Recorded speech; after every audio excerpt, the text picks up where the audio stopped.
Welcome to the Cauldron of Curiosities. Artistic license. Where does it stop? Where are the boundaries of artistic license and what we as human beings can do? Where do we draw the line? Do we draw the line with what we are capable of producing with our own hands and physical items, or graphic art using computers to create art? Is that something that's okay to do? Or using templates within AI where it makes us look like we've got wings or we're flying? Where do you stop?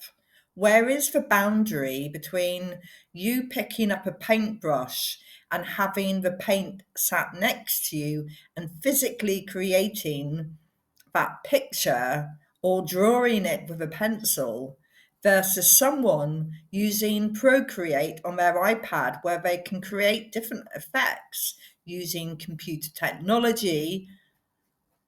Why is that completely different to AI? I would like to know your thoughts. I know there's a lot of concerns about how AI is stealing images from other artists, and probably find in some of the platforms that I have looked through recently, there will be images there that someone has created. If you go on to Pixabay, for example, then the images are attributed to different providers. And then there are the ones where people are selling their images, they're placing their images on the internet. Now, one of my questions is the issue the fact that we're making our images available through Instagram, TikTok, and Facebook, and we no longer own the copyright when we place them in the public domain? So, how do we feel when we see an image that we've put on the internet being used by someone else? Is that a breach of copyright when we know we've put it in the public domain? So, when someone shares our photograph, when is it okay? And when does it seem like someone's stealing our idea? What are your thoughts on that? I had a play on CapCut and on Canva to see what I could come up with quite quickly. And here are some examples on this short video of what I can do. And I'm not a graphic artist, but I have been able to play. I've been able to get a few fairies moving with a dandelion and change some colours. And I have to be honest, when I played around with one of the CapCut AI templates, I cried laughing because I thought it was so funny. So I can see people doing it from a point of view of humour. But I can also see the point where people who have had their artwork used will feel it's soul destroying. And as many people have put in their memes, they would rather that AI came along and did the housework.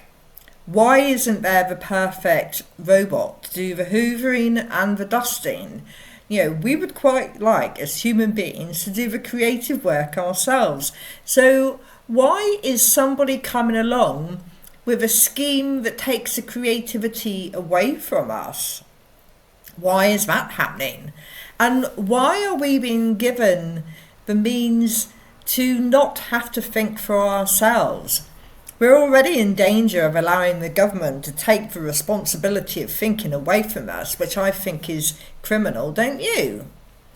How many times have you bowed down to some health and safety clause, which isn't really logical? Because, seriously, shouldn't you have enough common sense to know what is right and wrong and not to do that? But it does seem to be that we've got a nation of people who do wander around, don't they? Where they're quite happy to pass the buck on to the government or allow a computer to do it for them. And maybe these people are also the ones who are also happy for a computer to do all their artwork for them. And they don't want to have the experience of playing with real materials and allowing themselves to switch off into that space. I expect there are some of you out there who do use digital art forms who are getting the same type of feedback that somebody gets from using physical materials such as clay or watercolours or acrylics, because being able to mould the acrylics gives you a different composition. It's like mixed media. I expect somebody's able to create a vision that looks like mixed media on a graphic template, but is it the same when you go into a gallery and you're looking at it? Because when you think of some of the old masters, you can see the grain, and you think about the minerals that are involved in creating those colours and the different washes and the skill that was involved. So whose skill is involved now? And then there's the other aspect, remember, where this is a debate, does it matter? If the end product is beautiful, it's pleasing to the eye, and it makes you happy, does it matter how it was made? There would be some suggestion, if you think about some of the trade wars, yes, it does matter where things are made and where we get them from. And why do we feel that way about it? And there's possibly some psychological aspects into why we like to have things that are original. But then, going down a rabbit hole, what's the difference from you buying all your kit from, say, China, for example? So you're a big shop on Temu, but you say, I'm a crafter, I'm an artist, I make all these things myself. But how many of those parts are from China where an artist has already started the work for you?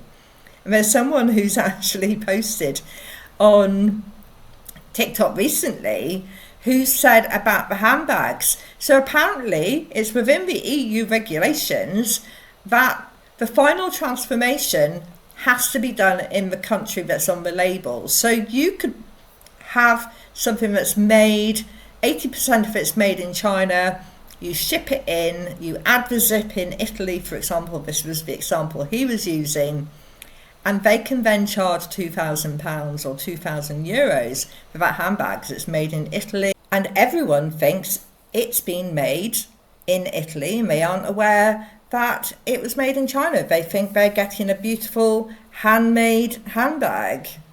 So where do we draw the line? Where are the boundaries? And what is it that you think is okay and not okay? And when do you start taking responsibility for living in a world where none of it's real? So when you look out the window, if you started seeing pigs flying past your window, would you believe it? Or go, oh, it's okay, it's my neighbour playing with a special AI machine. They're playing with the children. The children wanted to see what did it look like if pigs fly. So is that plane that's flying overhead, is it real?